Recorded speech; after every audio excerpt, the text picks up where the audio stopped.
Greetings to you all this afternoon. For my session today, what I'll do is I'm here to share some findings and perspectives from Celent's recent electronic trading, risk and technology study which we conducted over the summer.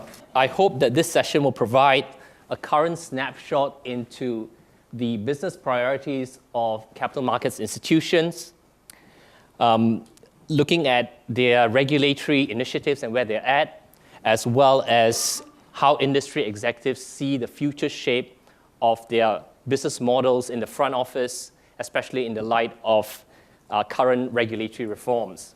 We see a potent mix of different dynamics that's happening, what we internally call the cocktail effect that cannot be clearly predicted, even though directionally things may be clear just by looking at the individual areas. Now, we asked survey participants what regulations would exert the most influence on their trading desks in the coming years.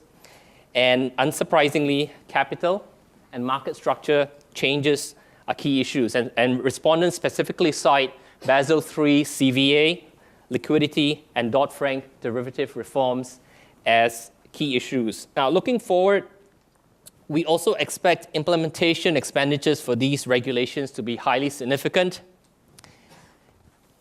And the next slide provides some data points around expected implementation costs for regulatory projects.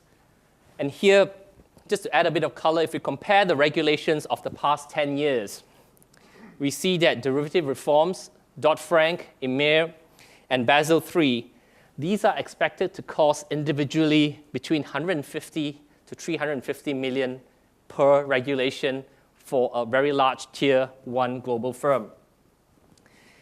And this is larger than any of the previous regulations of the last 10 years.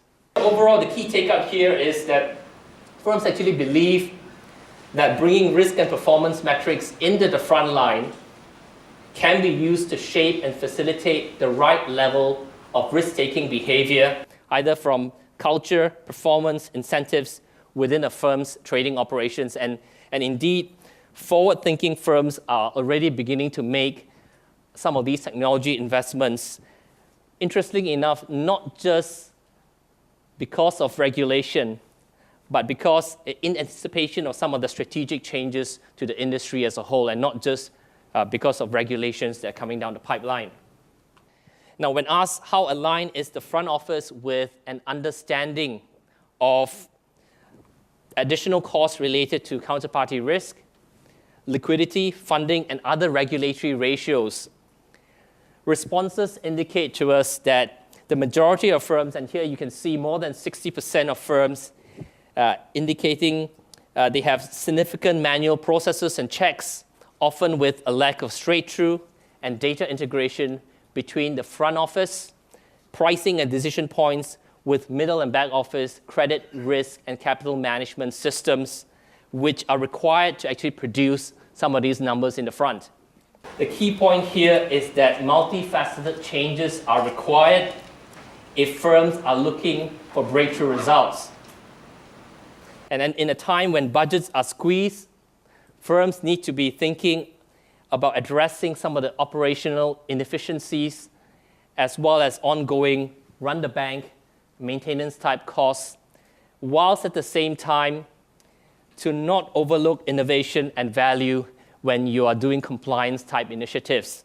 So thank you very much, and I hope that this provides some food for thought in your own firms. Thank you.